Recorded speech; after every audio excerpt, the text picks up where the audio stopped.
Is he out of his mind? 3 years ago, the late Mr. Wilson had found Charlie from who knows. The story is, you only peel back 3 or 4 layers, you roll the corn. They talk about 6 cradles of civilization, 2 of which is on the Western Plateau, the Americas, the Olmec, and the coral of Peru.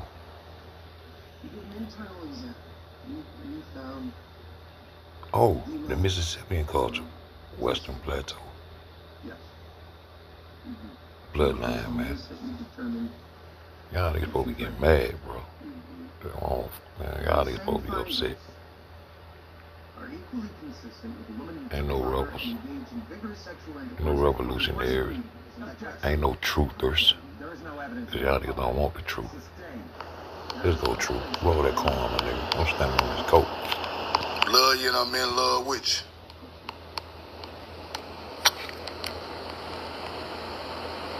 Uniquely Leslie, roll the corn, Keisha the Hood Princess, love you and I'm in love with you. Big Chief Slim, JWI. We know the truth now. Now I'm finna go deep today.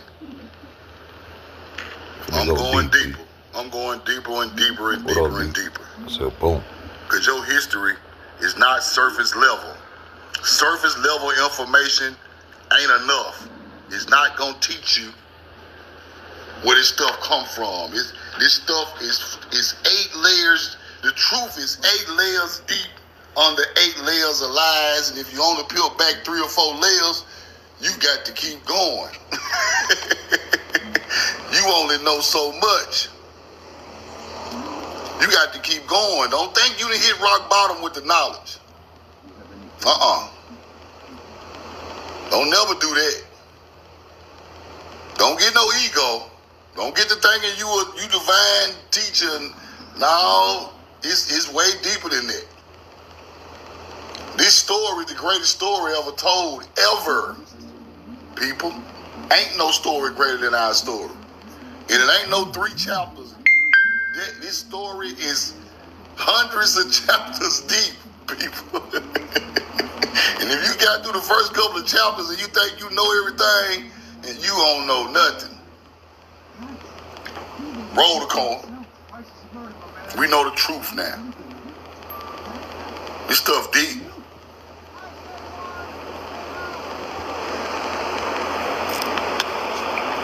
Love y'all and I'm in love with you. Love you and I'm in love with them. I'm in love with the people. Right? The knowledge is not bigger than the people. Right?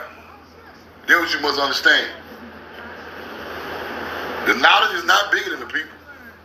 The people created the knowledge to help the people. So never put your ego or the knowledge over the people.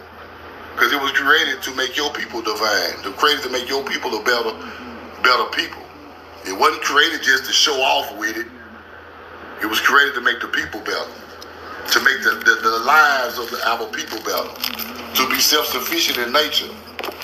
That's what it was created for. It wasn't created for nobody bragging and boasting on and hiding knowledge and giving you a little piece of it and acting smarter than you. And nah, that ain't what that's for. Roll the corn. Now, see, let me explain something before I get started.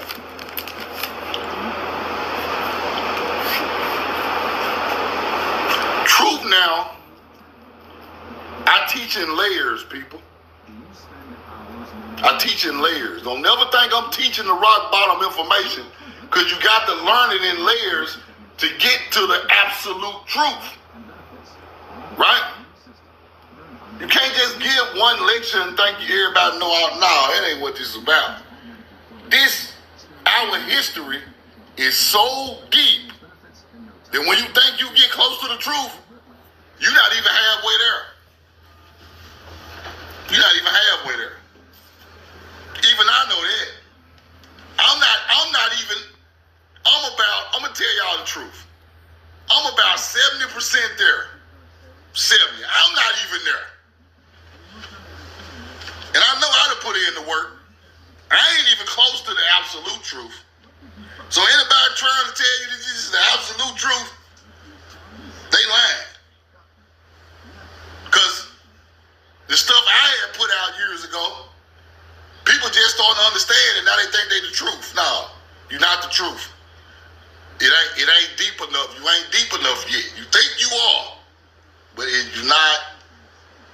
No. Even I know I'm not even close to it. And I ain't got no ego, no nothing. I know I'm not nowhere near ancient ancestor teachings. I'm just really scratching the surface right around 50 or 60%. I'm telling y'all, this stuff is amazing and ancient and beautiful, and you must understand all parts of it to make it. Now, we might be farther along than we once was. We farther along than we once was. That's a fact. But we not all the way there still, y'all. So don't get no ego. Think we talking about this and that. Nah, we still ain't there, nigga. Roll the corn. I ain't in no rush. Patience is a virtue. You must teach it in layers and get to the final conclusion to understand the whole greatest story ever told. Now, I'm gonna give y'all this because this is something I've been studying, but this ain't what the lecture gonna be about. It's just something I've been studying. Now, as you see, found in North America on a piece of stone, looking just like a pharaoh. Found in America now. They say this is a hoax. Found in America. See that? Now, what's that right there? Right there. Oh. Right there in his hand. What's that? Put it in the chat. What's that right there? You see it? Right there. The arm cross. Everybody put that in the chat. What y'all see right there? What you see right there? Roll the coin.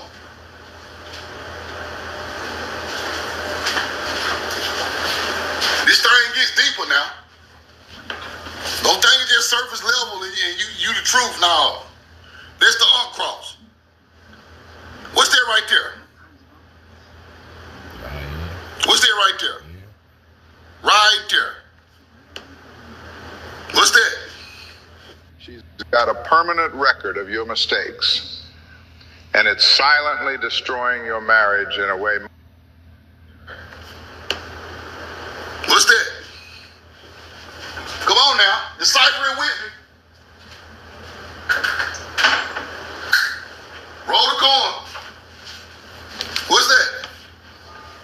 Yin. Now, I told y'all long time ago that Paleo Hebrew, Paleo languages, and hieroglyphics are the same thing. They're just written different. So they taught you in history that our yin don't go with hieroglyphics. Didn't they teach y'all that? Didn't they teach you that? Ancient Egypt got their own language. Ancient Egypt got their own language. This their own culture. This their own, all that old bullshit. Did they teach you that? Roll the coin. Now, why do we got a yin and an cross and the cane found in America, acting like it's some type of hoax? This ain't no hoax, people. This ain't no hoax. This is our culture. That's what I keep trying to tell people. This is not Egypt's culture. Why does man look like this? With a yin at the top and an ankh on the right. Then you get this in Egypt later. It started over here. This is an American artifact. This is an American artifact with Paleo languages and the ankh all in one. You can't debunk it. You cannot debunk this. Stop playing. This is our culture. That's why I keep trying to tell people. This is not no ancient Egyptian culture. This is our culture, which became ancient Egyptian culture. Let's keep going. Roll the coin.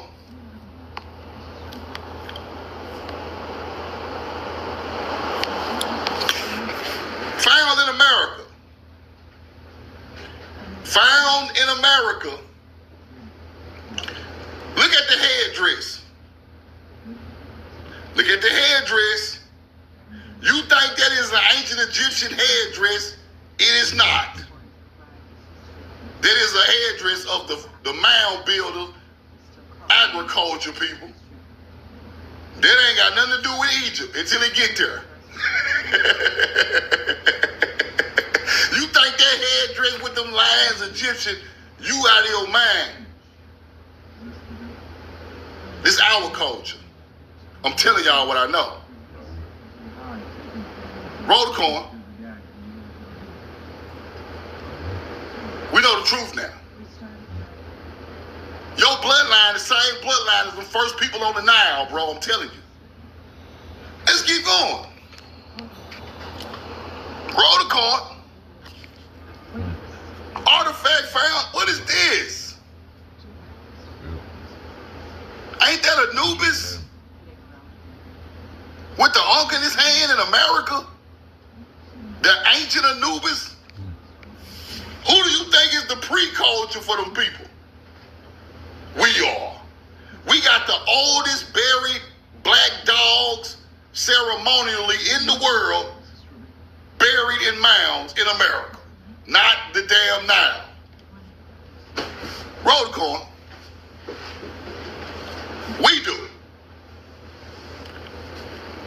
It was a farm in the Midwest with mounds, had black dogs, 6, 7, 8,000 years old, buried in a mound, older than Egypt. I already showed y'all the receipts. Roll the coin. That's Anubis with the ankh on the throne. Now, I'm finna get real deep because I don't know why people think that this information is just, you know, this shit ain't sweet, bro.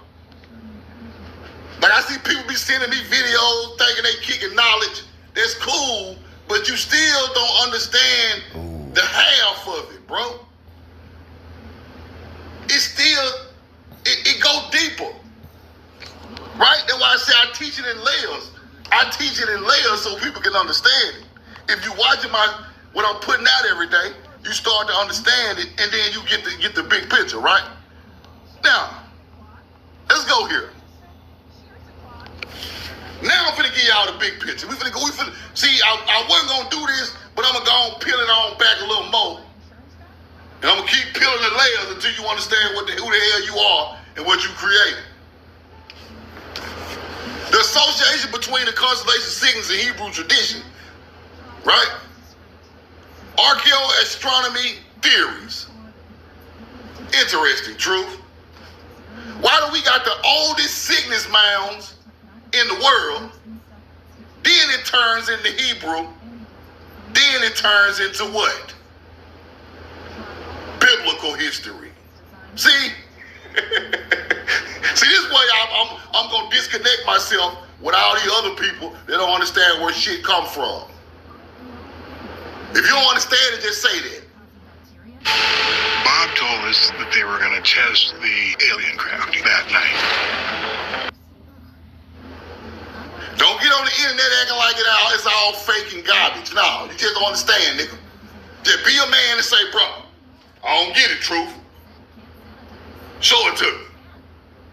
Don't say, nah, the shit just fake and all these niggas is fake and this shit is fake and the Bible killed us. And no, nigga, nah. The Bible ain't kill us. Hunter-gatherers fucked us up.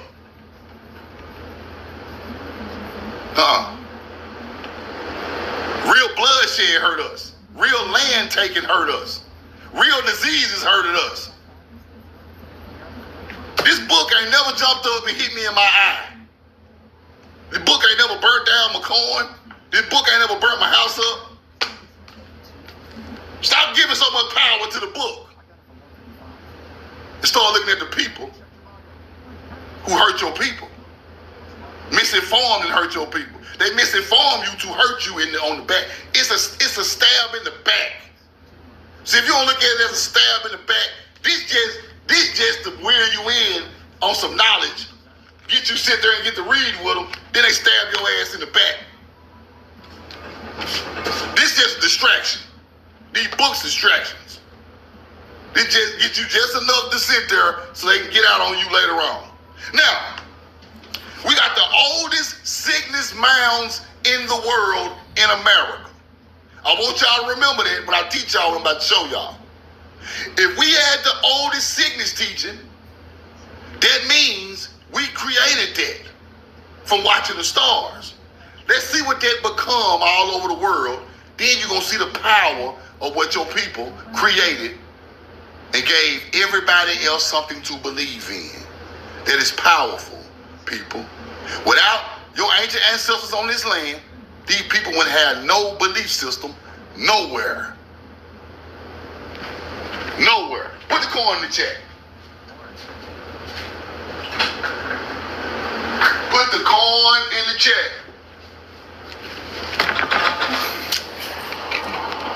Let's keep going. Now, Denel, the brightest star in Cygnus, translates to the tail in Arabic. Hebrew word Dan or Dayan means judge, right? Sadar, he who returns in a circle, who goes and comes back in ancient Hebrew. Now, let's keep going. Arided, Hebrew phrase for he shall come down. Hebrew biblical birds versus the swan. In Leviticus 11:18, talking about the water bird, often debated to be a swan or an ibis. Early Christian like Casper theorized the Cygnus represented the Tinja myth of the Hebrews. Why is the Cygnus got something to do with Hebrews? See, this is where the knowledge go over these niggas' head. See, they don't understand it. They just think Hebrew is the white folk Bible. Why does an ancient Cygnus go along with the mound building culture? Because the mounds align with Cygnus, right? So that means who built them? See, we already got to get the common sense. I ain't even coming to play no more. I ain't coming to play no more. Roll the coin. So, if the Hebrews knew about Cygnus, and the mounds aligned with Cygnus, right there in Mississippi, Alabama, goddamn Florida, Georgia, who built them mounds? I'll wait.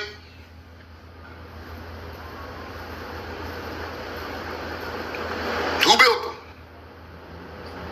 Some type of Paleo-Indian pictograph Hebrew writing person built that mound because he aligned it with Cygnus. And that mound is thousands and thousands and thousands and thousands and thousands of years older than the Bible. So who the first paleo people with the paleo language? Us, nigga. Now come try to debunk truth now and get your head bust because you're playing and you don't know what the fuck you talking about because white folks put their hands on it don't mean it ain't divine. That's the only reason you put your hands on it because it's divine. If it wasn't nothing, they would have never touched it. You can't give them people that type of power, bro. That's the real trick.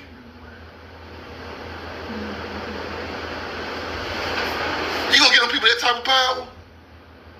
I showed y'all in 2,000 or 3,000 BC, those people couldn't even read or write. How the hell they write something divine?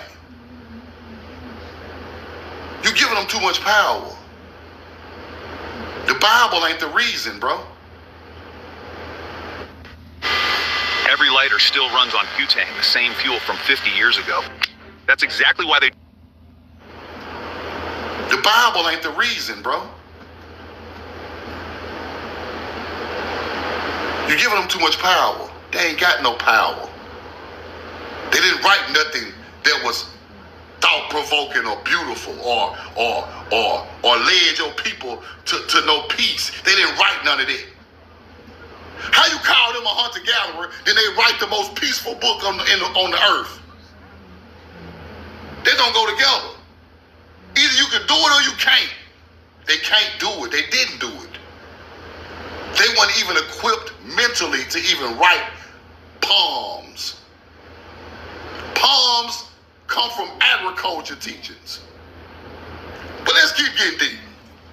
Now, Cygnus and hooked up with Hebrews, we got Cygnus mounds all over the goddamn southeast, and motherfuckers talking about these just some Native American mounds. You done lost y'all hunter-gatherer man. Let's keep going. You done lost your man. The Akkadians, ancient Mesopotamia, Cygni. Where they get that from? Interesting. Buddha. Okay. We finna get deep. I'm finna go through all these people culture and show you the swan. I'm finna go through all these people culture and show you the swan. And they living on the mounds we put over there on their land, and people still don't understand it. The Cygnus may have originated on the Euphrates River. The Tigris and the Euphrates River, the Cygnus, nigga, that's the Fertile Crescent. How does Cygnus teaching get over there? If it came from America. See? That's what you got to understand. This is where they get all their teachings from. Watch this.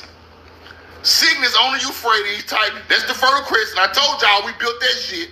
I told y'all that. Greeks, right? Hercules. Evident proof that they were not the inventors of at least some of the star groups attributed to them. They didn't invent none of the star teachings, people. They just took it and made mythology out of it. Let's keep going.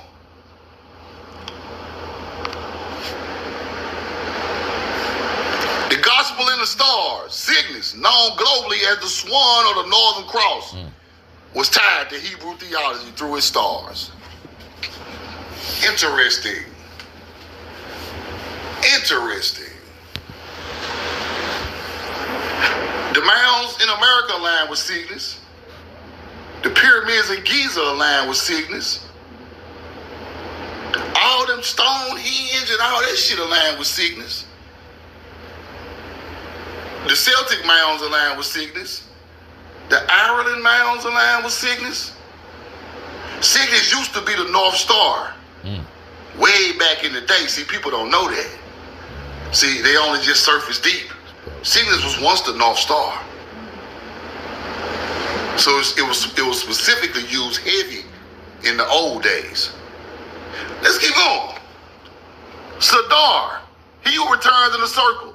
He who comes back in ancient Hebrew. Left and came back. The resurrection. Oh, the motherfucker left and he came back. Resurrection? Okay. Y'all hear it. Let's keep going. Pictures of Jesus. Uh-oh. Here we go. The swan is the most beautiful and graceful of creatures. It flies effortlessly, gracefully through the skies, reminding us of our altogether lovely Jesus, full of grace and truth. He is the one who has come away for a little while, but is coming back. They're talking about Cygnus in Jesus, people. Cygnus is not the falling down in death, but soars far above, full of life, just as the swan is comfortable in two environments. So Jesus is comfortable in both heaven and earth. If the swan goes under the horizon, that means he's in the afterlife. That means the swan is in hell, if you tell it in biblical terms. Where they get that from? If you tell the story in theological terms. How to check if someone's spying on you? Actually, it's pretty simple. If you notice any of these signs, it's heaven is above the horizon. Then when it goes under the earth, outside of the eye of horizon, That's hell. Literally. But it's the same teaching as the mound builders. Why you think they align the mound with sickness so when it goes underground for 12 days and comes back up, they knew about that. Egypt talked about it too. Same damn teaching. The ancient one and the theological one. But the theological one got it from the ancient one. The journey of the underworld, you ever heard of that? Egypt talked about the journey of the underworld.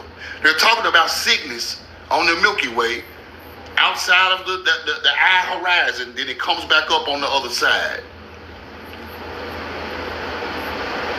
It's the same damn thing, people. What's different? If it's something different, please tell me.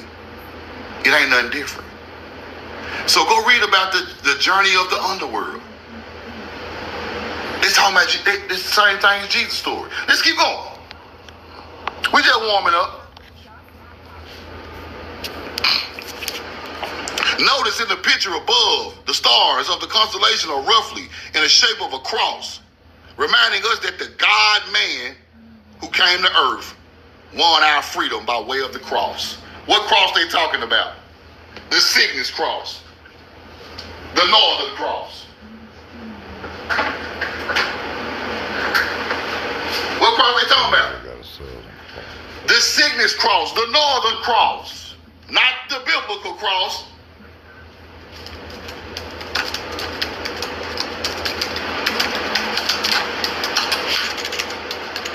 Same thing as the mound builders. Roll the corn.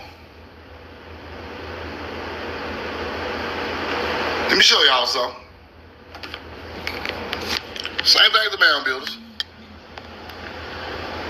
Right there.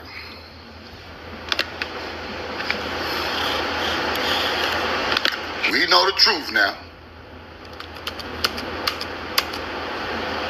Right there.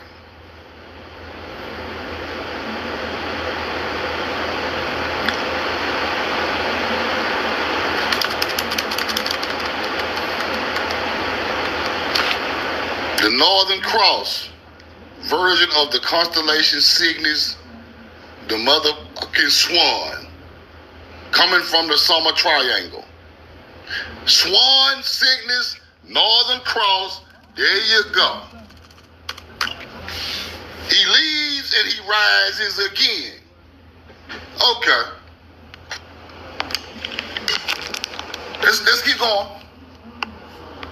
Okay.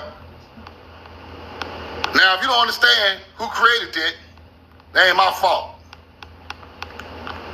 You just think everything fake. Keep it like that. I ain't got time to even teach it no more.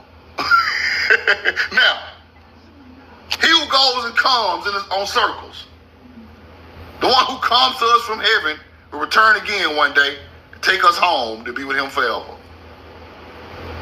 Interesting. Interesting. Let's go back. Let's keep going.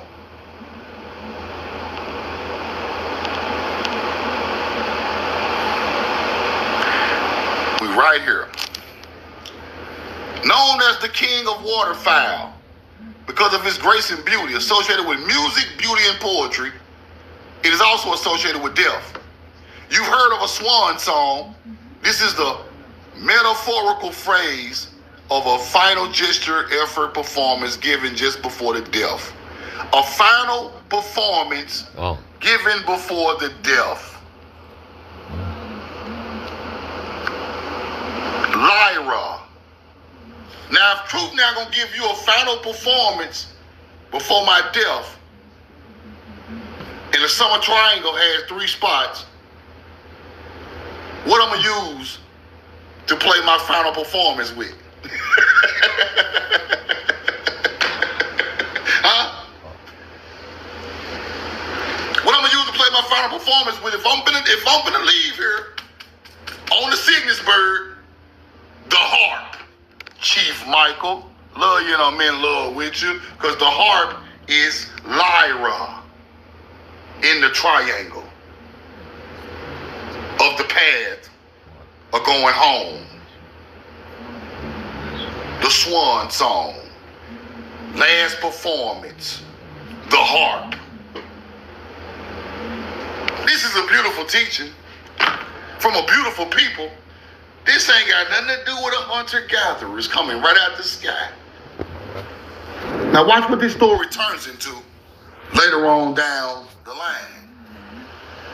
Don't worry, Shaq. The General gives you a break, whether it's on your car insurance Or a break from your car acting up. my leg. Let's keep going. See, there's layers to this shit. Don't crack one or two layers and think you just cracked the whole thing. No, it's deeper. Way deeper. Way deeper. Now, roll the corn.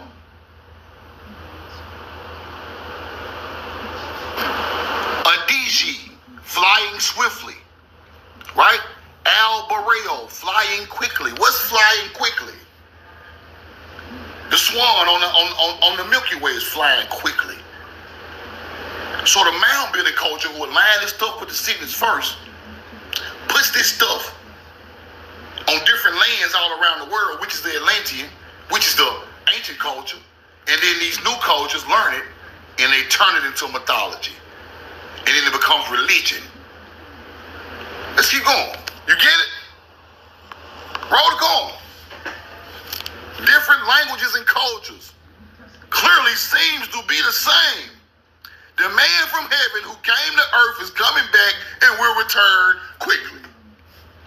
The man God. Jesus is associated with the swan. They're talking about the sickness, people. The journey of the afterlife, the path of souls, duat, all the same. All the same. Let's keep looking. Cygnus, the northern constellation, is in the plane of the Milky Way. The original Greek was named Ornithus, the bird, and it was coined Cygnus the swan in Latin by interpreting a specific mythological bird, a transformed god. Cygnus is also known as the Northern Cross. Right? Let's keep going. Several bright stars in Cygnus. Alpha Cygni. Deneb. Deneb on the ground in Egypt has a tomb called the Tomb of the Birds. That's how I know it's Cygnus. It ain't Orion's belt. Orion's nebula is a part of the teaching, but it's Cygnus alignment at Giza. Because up there by Deneb, you got an underground layer at the Tomb of Birds. Falcons, ibises, ancient ancestors buried down there. Go look and read about it. So that shows me that Giza is aligned with the Cygnus, not Orion's belt. It's aligned with the Cygnus. That's why you put the Tomb of Birds at Deneb, the top of the Cygnus. Roll the corn. You get it? Do you get it? Now, let's keep going.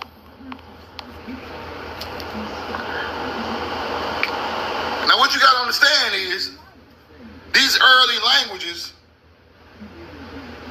transformed and transformed and transformed all the way into the biblical teachings of mythology. So if you're a dummy,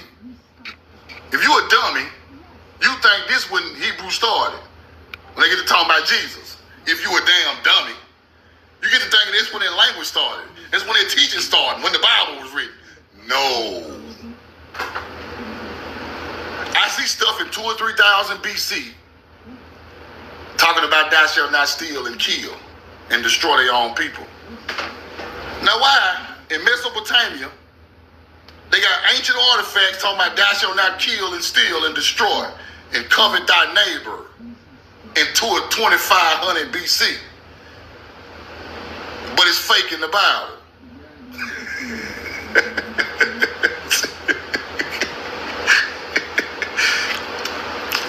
explain something to y'all.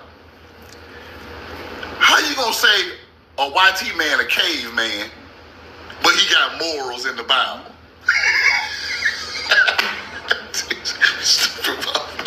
I'm so sick of these backwards teaching people, bro. How is he a caveman when he got all these goddamn morals? He's so polite. Let me open the door for you.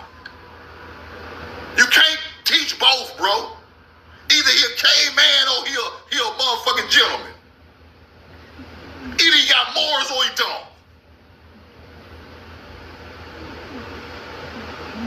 So, whoever said thou shalt not kill, destroy, covet thy neighbor's wife, and all that, he must have some morals. Because ain't no fuck nigga got no morals. You can't teach both. You're contradicting yourself.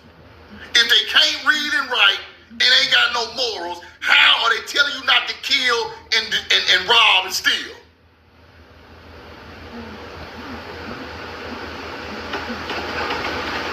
$2,500 years before the Bible was written.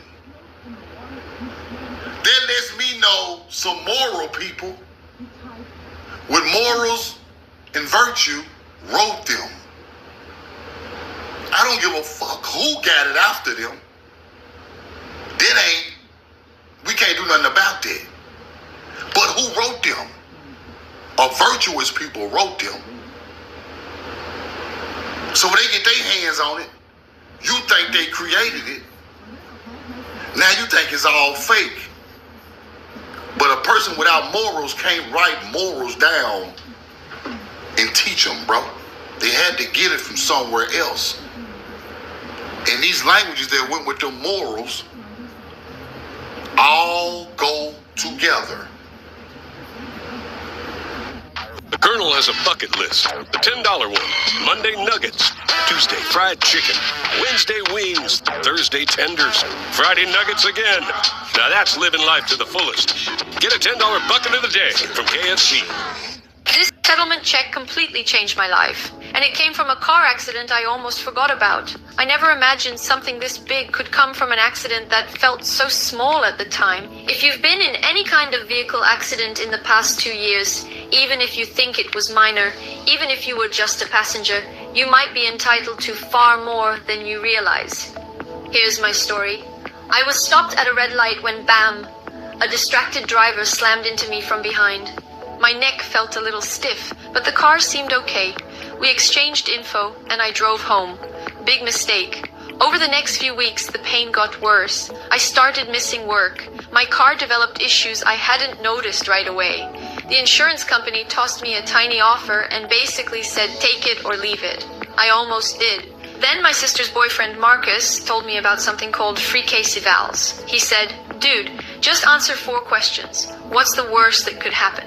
At first, I thought he was exaggerating, but he had used the exact same tool after his own accident and told me it changed everything for him. So I clicked the link, answered 4 simple questions, and in less than 30 seconds, it told me I might actually qualify for a real settlement. I figured, yeah, right, but I had nothing to lose. A couple of months later, I was holding a settlement check that was dozens of times higher than what insurance first offered me. And here's where it gets crazy. I shared this tool with 5 people I know who'd been in accidents. My coworker Diana, just a passenger in an Uber, thought she had no case. She ended up with a life-changing settlement. My neighbor Kevin thought his accident from over a year ago was too late. It wasn't. My cousin Ashley, a bike accident with a car door.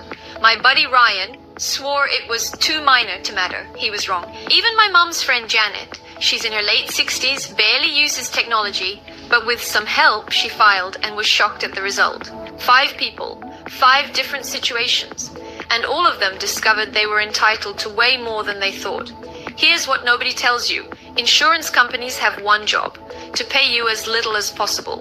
They count on you not knowing your rights. but this tool changes everything. You don't need to understand law. You don't need to hunt for some random attorney. You just click the link below this video, answer 4 basic questions, and it instantly checks if your case qualifies. If you do, they connect you with a specialist who handles everything. No upfront fees, no court dates.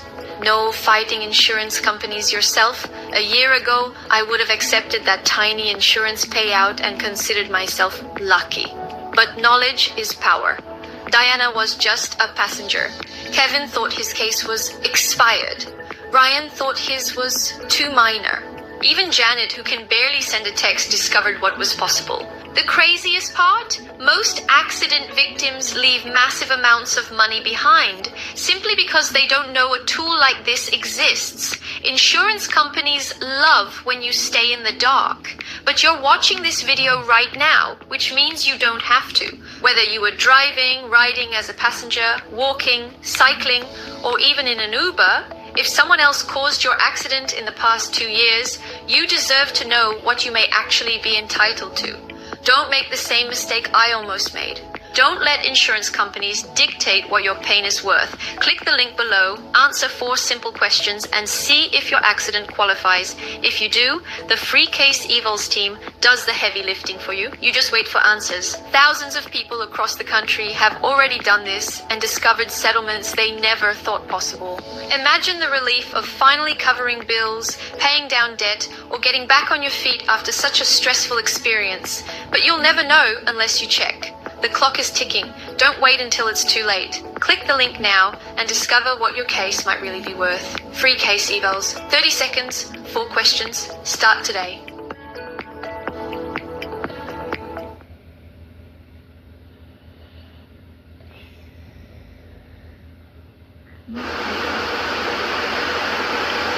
So if they ain't got no written records, no morals, no history, no tribes, no teaching of a creator, how the hell they write the Bible?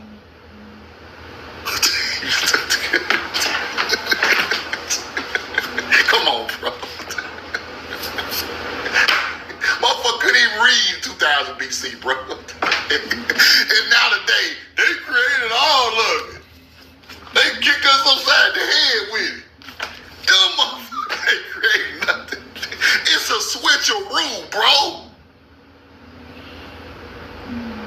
You telling another people's history and you threw in the main character. You threw goddamn Brad Pitt in there. In the movie.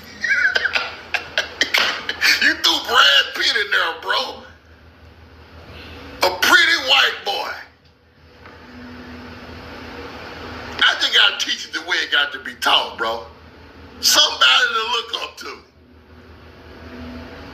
Cause you ain't got nobody to look up to. So we gonna find us a flowing hair depiction of these people and switch it out.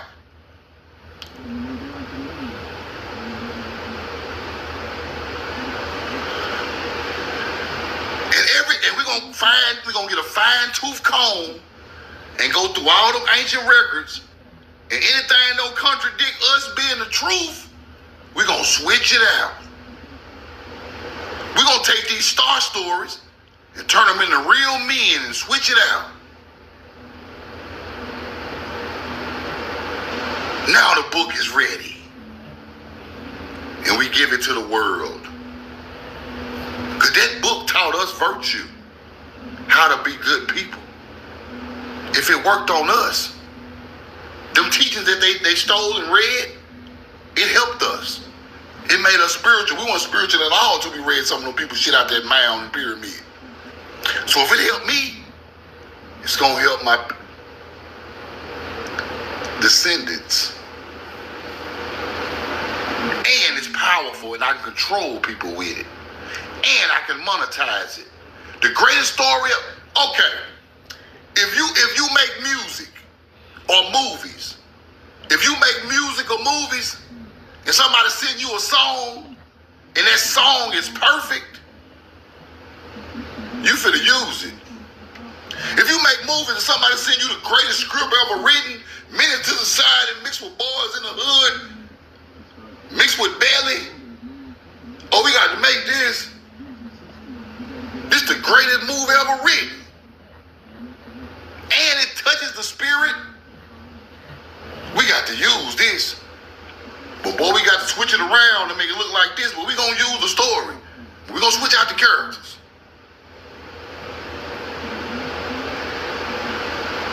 You do not come into contact with something so powerful and don't use it, people. They're just dumb. You just be a dummy if you don't use something that is powerful and you trying to come up as a culture. They gonna use it. I'm sorry. Let's keep going. You're gonna use it. Cars are cool. Rental cars are not cool. It's cool when you can pick the exact car you want, exactly where you want, for exactly what you need. No one needs this. Turo. Rent a car, not a rental car.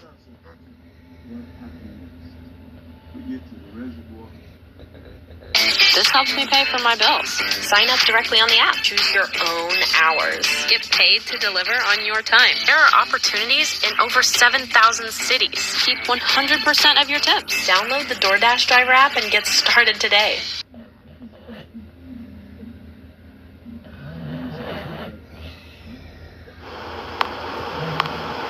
Roll the corn. Let's get deep. Let's get deep. Cygnus was identified as a celestial bird on the Euphrates as early as 2000 BC. The swan in Europe. Cygnus had, like Lyra, once been seen as a vulture, making it an obvious destination for those human souls being accompanied into the afterlife by a psycho prompt, Greek for soul carrier, right? Cygnus was the eagle of the Arabs. Cygnus was the eagle of the Arabs, a mythical bird known also as the rock or rook. This was venerated by the Yazidi, the angel worshiping descendants of the Sabians of Haran, as a famous Kuda, Kudish for God, associated with the mysteries of the north. Now we're finna get deep. Read that.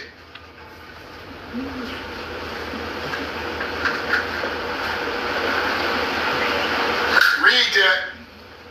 Check that out. Check that out. Now, why is Cygnus and Lyra pre-Islamic Arabic tradition? Pre-Islamic Arabic tradition. Cygnus was the eagle of the Arabs. Now, where did they get that from? So this is pre-Islam, going into Islam. Where do you think they got the Islamic religion from? Where do you think the pre-Islamic, the people who made the Islamic tradition, where do you think they got this stuff from?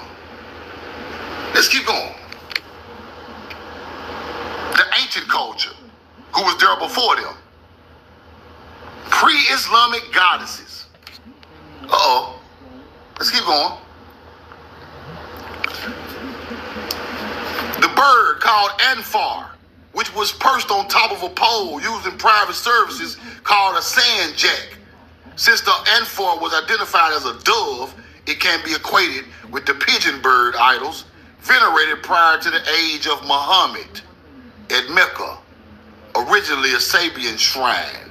These idols have been identified variously with Allah and or Al-Lat, Al-Uzza, and Manat, pre-Islamic goddesses associated with the motherfucking swan. Let's start right there. Start right there.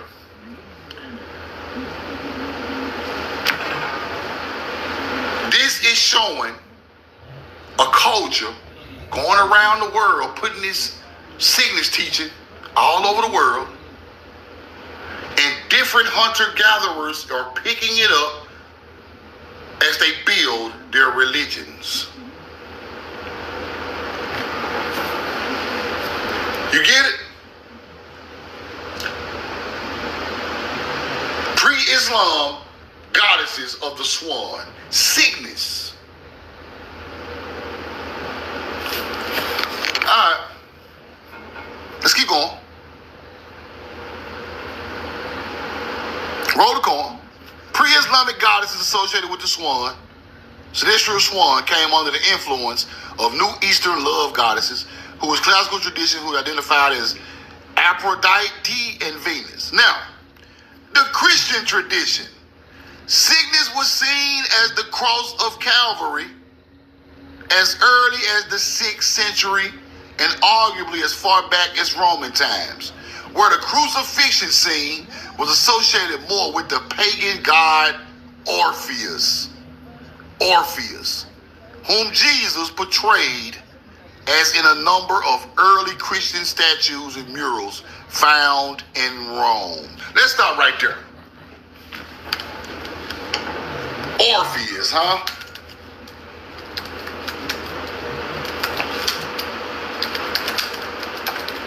Let's go look at him. Go check out Brad Pitt.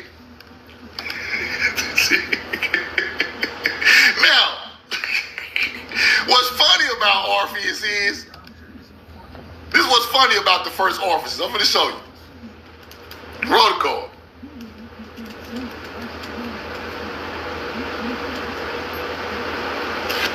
Now, what is Orpheus going to be playing? What Orpheus going to be playing before he leaves? Put it in the chat.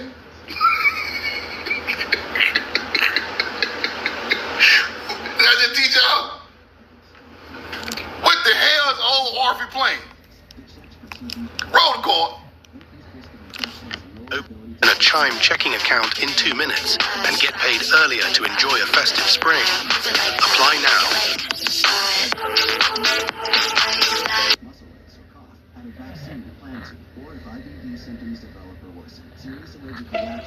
Staying on top of all your credit card benefits shouldn't feel like a massive headache. Cards Optimizer from Intuit Credit Karma puts them in one place and lets you know which perks are expiring so you can use them before you lose them. Because you deserve to get the most out of your cards and fully indulge in every last benefit. Download the app to get started.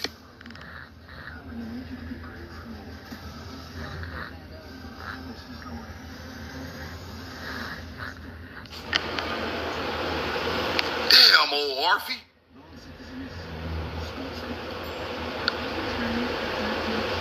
Orpheus playing that damn harp, ain't it? The Good Shepherd. Damn. Christianity should come to terms with the truth that there is nothing exclusive about Jesus, and the mythology represents the instances of dismembering resurrection myth which can be found throughout the world. Orpheus. From Orpheus to Brad Pitt Jesus. Okay. Now, look at your boy. Check out your mans. Orpheus, a divine musician. Good shepherd, ancient Rome, pagan sacred shrines. Orpheus, seated in a mandala surrounded by animals, which is attracted by the divine music. He holds the lyre. His mythological has striking parallels to that of Jesus. The lyre is what? We know the truth now. Lyra. The harp. Okay. In the motherfucking sky. Okay. Let's keep going. We know the truth now. Hold on. Where we was at? We're not done. Orpheus, crucifixion. Classical tradition, the swan of Cygnus was originally said to have been Orpheus, god of the underworld. Cygnus was occasionally shown in Christian planispheres at Christ on the cross. His wounds perhaps correspond to his principal stars. The wound stabbed in his side, right? Christian symbol of the Holy Spirit. Greek, pneuma, derives from the Hebrew concept, the spirit or breath of God, Rosh, and stems from I think I got that on the next receipt. Hold on. See if we get that, blow that up a little better. Here we go. God's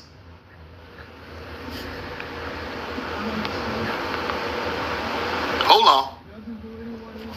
God's creation of the universe, the dove or pigeon was equated with sickness in Arabic traditions.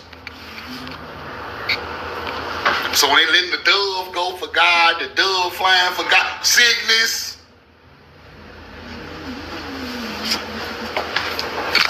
Roll call. That's what it's about. Early Christians associated Greek mythological figure Orpheus with Jesus Christ, a way of to blend pagan cultural symbols with the new faith. Orpheus, descended into the underworld, his ability to tame wild beasts served as a powerful allegorical type for Christ's victory over death and his role of the Good Shepherd. Connection was particularly common in Roman catacombs, early Christian art, the association was built on several key parallels and interpretations. Now, the information I just showed y'all, this is why you stick a cross on top of a mound. Right? This is why you stick a cross on top of the mound. Because they know the ancient mound building culture is the first people with this type of teaching. And it automatically turns it into holy land. Automatically. Because they know the truth. So you see a big ass mound on the side of the highway with a big old cross on top of it. They already know what kind of people were there. Ancient melanated people who created all this stuff.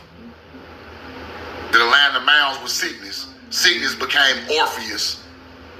Orpheus became Jesus over time. Let's keep going. He's a superhero, people. He takes on Orpheus. He takes on Horus ideology. He takes on everything powerful. You put it all in one character and you give it to him in a book.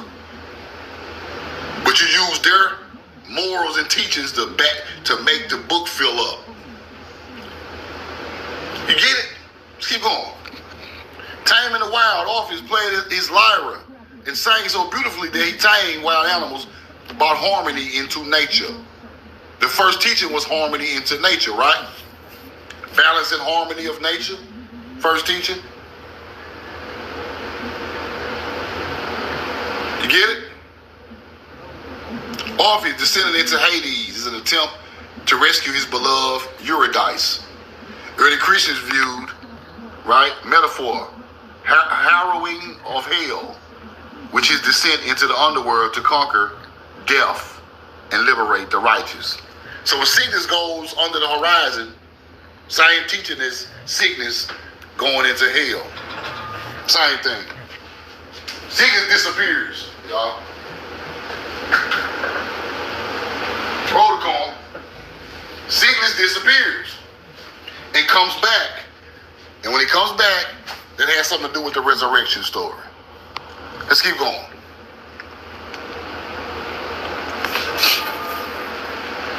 Jesus using the exact visual of the style Orpheus, a young beardless musician seated in nature, holding a lyre, a harp, surrounded by animals and a flock of sheep. A flock of sheep. A good shepherd. A flock of sheep with the harp. Okay, you see it. Let's keep going. Lyre, the instrument, is the Latin word for lyra. You're exactly right. I know I am. Same stuff. It's symbolism. Let's keep going. Lyre is the Lyra constellation in the sky. The anchor of the constellation is Vega, the fifth brightest star in the night sky. Summer triangle. Altair Cygnus, Lyra, Summer Triangle. You get it? Let's keep going. Shop your new mattress your way at Ashley. Browse our wide selection online from the comfort of your Summer Triangle. You get it? Let's keep going. The Christian Cross of Calvary, seen as the Cross of Calvary, early 6th century. Right? I think I showed y'all that one. Cygnus found in the center of the Milky Way. Let's go to that part. Milky Way. Universally seen in past ages of the road or river stars used by the dead or the shaman in a state of trance. Ancient cosmology, the Milky Way was equated with the world tree, around which curled a serpent.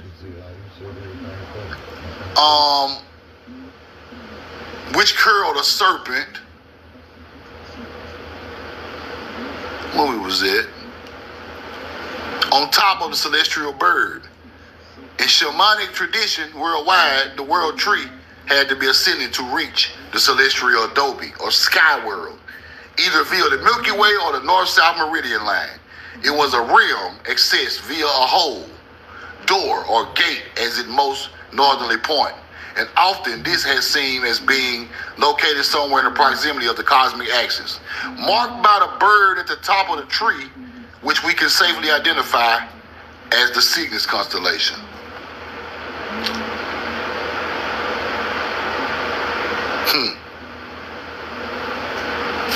All right. Protocol.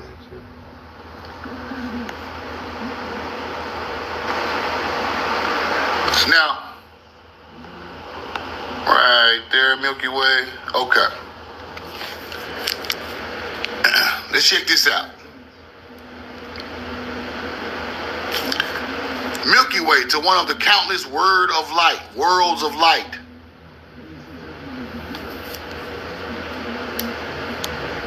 It also makes sense. Karahan, Tempe, secondary alignment toward the sunrise in the summer solstice. From here, 9500 BC, the Milky Way emerged from the horizon and rose almost horizontally until it reached the stars of Cygnus, which would have hung just above the northern hemisphere since 9500 BC. Did the early Neolithic world associate the Neb and the stars of Cygnus with cosmic life and death as their descendants, and Sabians, Mandians, and Yazidi would seem to have done? If correct, how did the Neb and the stars of Cygnus become so important to our earliest Neolithic ancestors? The answer appears and lies in the fact that between 6,000 and 15,000 BC, the Neb was the pole star at that time, way back. At the same time, the Milky Way would have risen up from the eastern horizon where Cygnus occupied the pole position.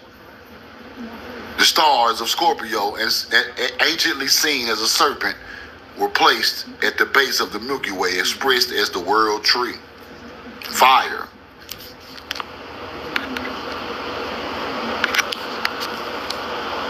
Let's see what we got. If correct, how did the Neb and the stars of Cygnus become so important to the earliest ancestors? The Neb and Cygnus lingered over from the late Paleolithic era, 15,000 BC, through until even after the dimmer stars, Cygni, also in Cygnus, took over the pole star in 15,000 BC. Let's keep going. Now, Cygni, marking the upright along the Milky Way, more than 20 degrees in length, Cygni forming the transverse. Early Christians regarded this figure as the cross of Calvary, as did Schiller. The Northern Cross is certainly more often perfect in form than the famed Southern Cross, instilled in the West. Let's go into these different ones, right? Christmas Eve at 9 o'clock, the brilliant cross of stars stands upright in the western hills, outlined against the sky as a beckoning as beholders onward and upward. A beautiful symbol of the Christian faith, glorious, perfect, eternal, especially significant as this season of the year.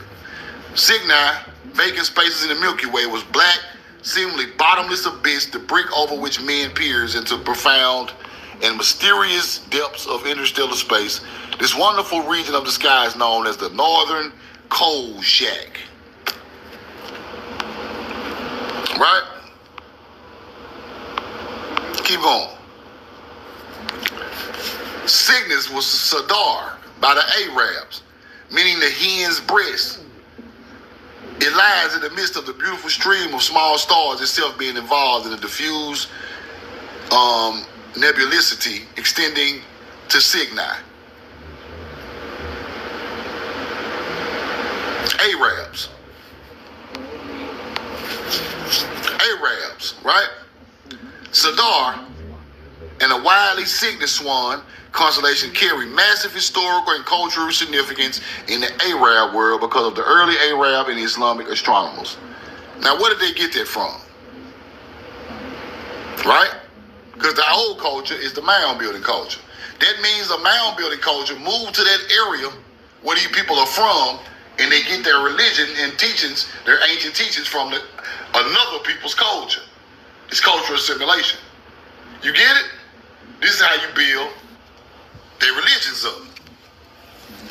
So Sadar is Gamma Cygni, the Northern Cross. Same thing as Christianity. So why are y'all fighting against each other?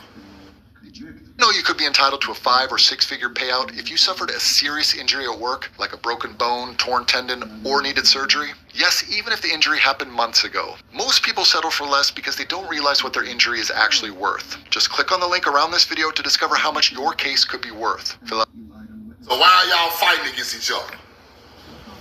Why are Islamic people fighting against Christians, and both of y'all got y'all teaching from Cygnus? It don't make no sense. It is idiotic. It's crazy. All through history, Muslims and Christians never got along. But they got the same Cygnus cross. The same type of teaching in the beginning. Yeah, the media do stir up a lot of stuff, but it's the same stuff, right? So ain't no use of doing all that. Let's keep going. The swan, symbolism for Cygnus across cultures, right?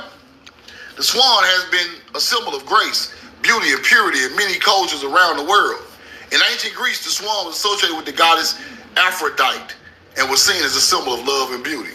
Hindu mythology, swan was believed to be the vehicle of god Brahma, seen as a symbol of knowledge and wisdom, just like the ibis in Egypt. Same stuff. Chinese mythology, the swan was associated with the goddess Guan Yin and was seen as a symbol of purity and enlightenment. Same thing. Ain't it the same, y'all? We just left Greece. We left Hindu and China. It's the same thing, right? Now, to make that make sense, there had to be an ancient culture to lay that teaching down before all of these cultures got a hold of it and became their belief system. You get it? Roll the corn. Let's keep going. Greek, Zeus and Leda. Right? Zeus and Cygnus constellation associated with the story of Zeus and Leda. Zeus is Cygnus, people. The story of Cygnus is also connected to the legend of Orpheus, the famous musician and poet. Orpheus was killed by the followers of Dionysus, and his lyre was thrown into the river. The lyre was to transform into the Cygnus constellation, which was said to sing mournfully in memory of Orpheus. Orpheus is connected to Jesus. Orpheus was killed and his heart was thrown in the river. The lyre. Crazy. Same stuff. China. Guyen was once a mortal woman who achieved enlightenment and was transformed into a goddess. Chinese mythology. As a symbol of enlightenment, she was often depicted riding in the back of a swan. The swan was seen as a symbol of purity and enlightenment. Cygnus, same thing. Cygnus constellation connected to several other constellations in the night sky. Lyra, Aquila, Vulpecula. Together, these constellations form the summer triangle, a prominent feature in the summer sky. The summer triangle is visible for many parts of the world in the northern hemisphere. Inspiration of astronomers and stargazers throughout history. Now, roll the coin. So Cygnus in Paleo-Hebrew letters for an art project or study, you can spell it out like this. Bet, Resh, Bet, Valve, Resh. But anyway, roll the coin. Now, what I'm showing y'all is a culture. The ancient culture, right?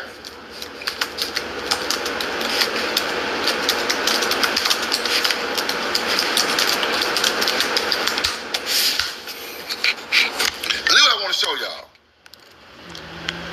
Now, after I showed y'all all of that, the mounds in America are aligned with the constellation Cygnus, and they older than all of these religions and traditions, all of them. Now,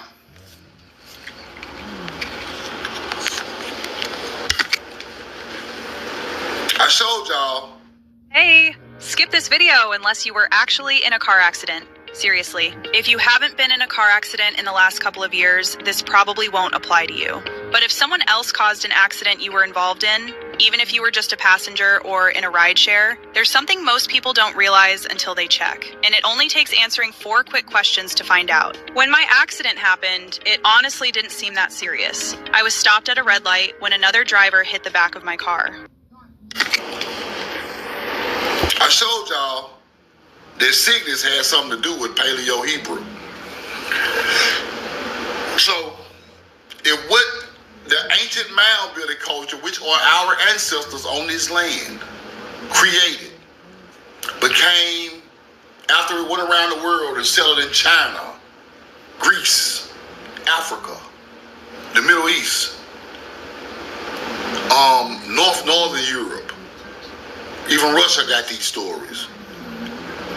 Our ancient culture went around the world and put the basis of this stuff right there on these other people's land.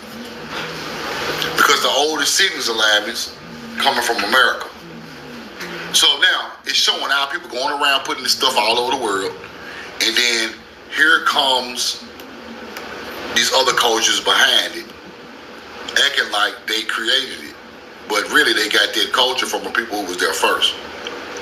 That's why you always see melanated people as the first Buddha, as the first Brahma, shit like that, as the first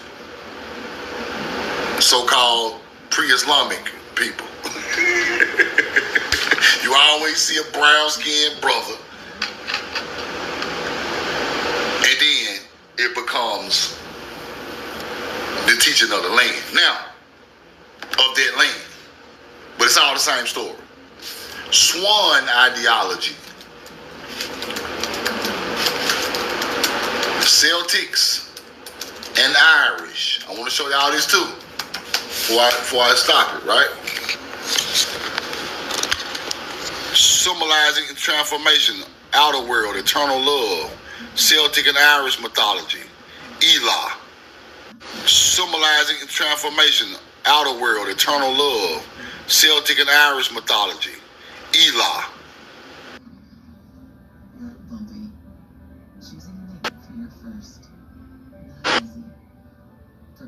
understands first times can be challenging.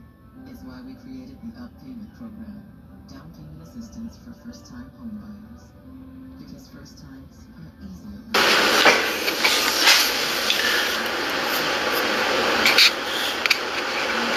Put a 2 in the chat.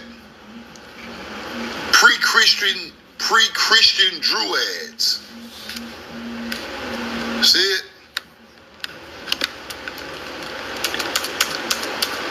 Irish lore, swans are rarely just birds. The children of Lar, the dream of Oengus, Celtic god of love. Swan. Transform into a swan. Swans are believed to harbor the souls of enchanted ancestors or cursed children.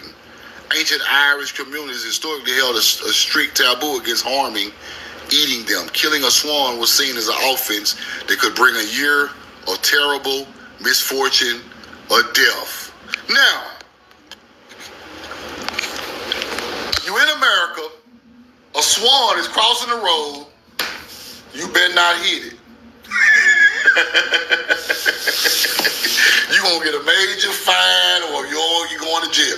It's still here today, people. That's how far back this teaching go, all the way up until today. Now let me give y'all my overview of all of that, right?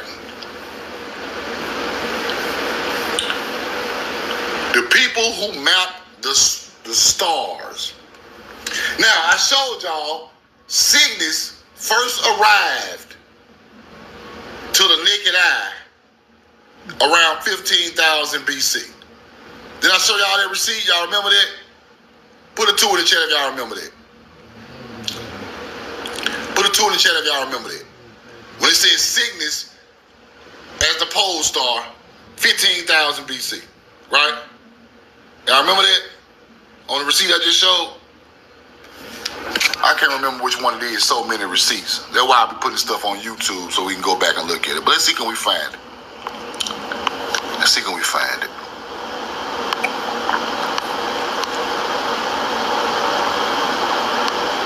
Right here. The answer appears to lie in the fact that between 16 and 15,000 BC, Danae was the pole star, which is Cygnus. Danae is the head of Cygnus. Now, 16,000, 15,000 BC, Danae was the pole star. Milky Way, horizon where Cygnus occupied pole position. If you're a mom, then you know just how expensive it is to feed a house full of kids. I mean, I need an entirely different budget category dedicated just to the amount of money I spend on fruit snacks.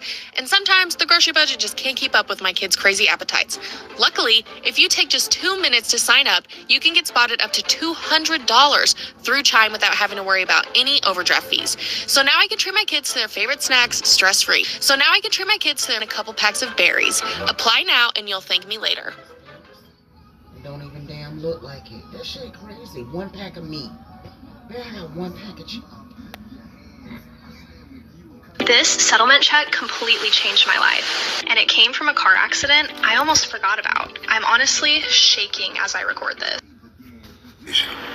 Now, if I'm claiming this is an American teaching or Tamari teaching, that teaching had to start around this time when Cygnus appeared in the sky, 15,000 BC. It had to, right? So after 15,000 BC come and you see these new stars hit the horizon looking like a swan or ibis, that is the teaching of Thoth. You get it now? It got to be. Thoth ain't nothing but these other cultures' swan. Thoth ain't special. He ain't special as these niggas try to teach you he is. Everybody had that teaching. Because some of these places, these mounds are older than Egypt. But the ibis or the swan teaching was still there. Now, put a 2 in the chat, 2 in the chat, 2 in the chat, 2 in the chat. Got it? 2 in the chat, 2 in the chat, 2 in the chat.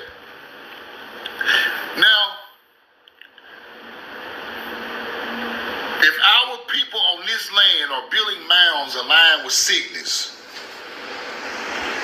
coming up with the paleo language to go along with agriculture. And it's done here first. Then it starts to move into Asia, South America, across Asia to the Indus Valley, Euphrates. Ancient cultures start to move around on foot, right? Going into South America and Asia. That's when you see the first alignments. Then you start to see the other alignments pop up a little later on. But by the time stone monuments are built, they are experts in astrology. The mounds is the prehistoric teaching of Cygnus. Then you get the stone and pyramid building after these people had already figured out thousands of years of astrology. Right? You get it? And if you think I'm lying, watch this. Every culture y'all people be talking about, they know about it. Watch this.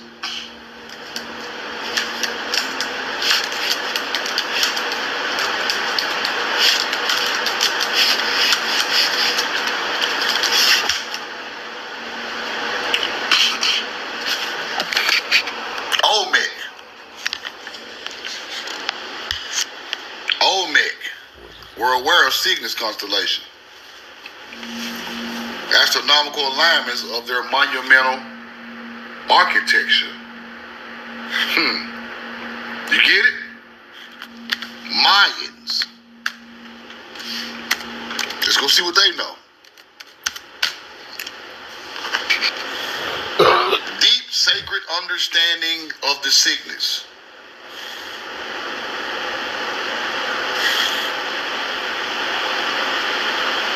Creation myth depicted as a majestic bird, 7 macaw, cosmic tree, just like over there, the Milky Way, cosmic tree with the serpent. They told y'all that the bird sat on top of the pole star and the snake was coming up the world tree. Same teaching, Mayan, same shit as in Europe. Now,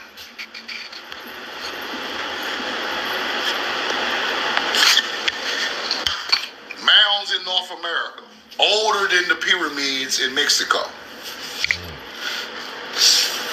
older than the Olmec, older than the Egyptians. So we look at the most famous cultures, Olmec, Maya, Egyptian, all of them believe in Cygnus. Then you got the old ancient Cygnus culture, the Mississippi River. Who are their ancestors? It's common sense. Who are their ancestors? The Mississippi River people. That blood flows through y'all right now. You American Indians from the Southeast. It flows in your blood right now. That same Olmec blood, that Egyptian blood, all of that. And people are trying to claim it. Your ancient ancestors' teachings became religion as it went around the world. Now, if you don't know your real history, you give other people too much credit for making up religious books. Wouldn't be no religious book. You don't need a speaker. Your phone's real volume is locked. I'm about to show you a secret that the Android industry doesn't. Book. If your ancient ancestor did create the star alignment for Cygnus, Orion's belt, Orion's nebula, Lyra, Aquila,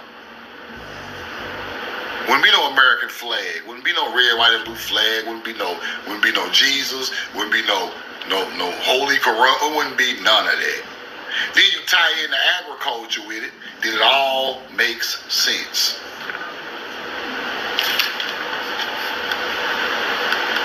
That all makes sense.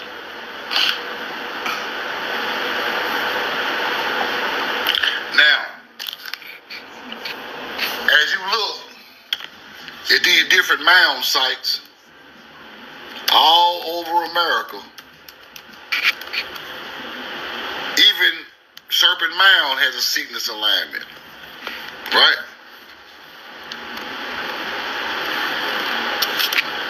All over America, mounds aligned with Cygnus. Who are these people? How did they start looking over time? Just like this.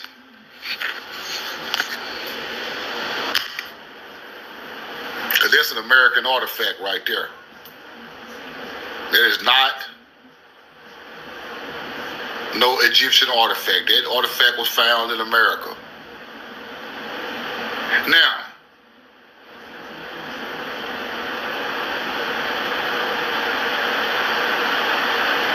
if the people had evolved and became divine,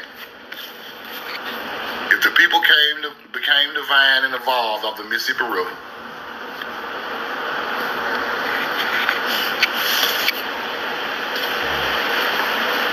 you got a yin and the ankh.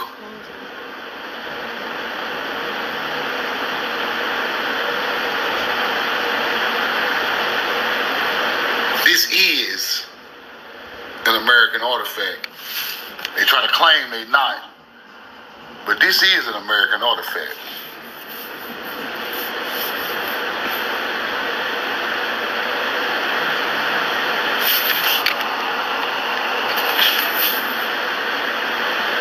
See the headdress?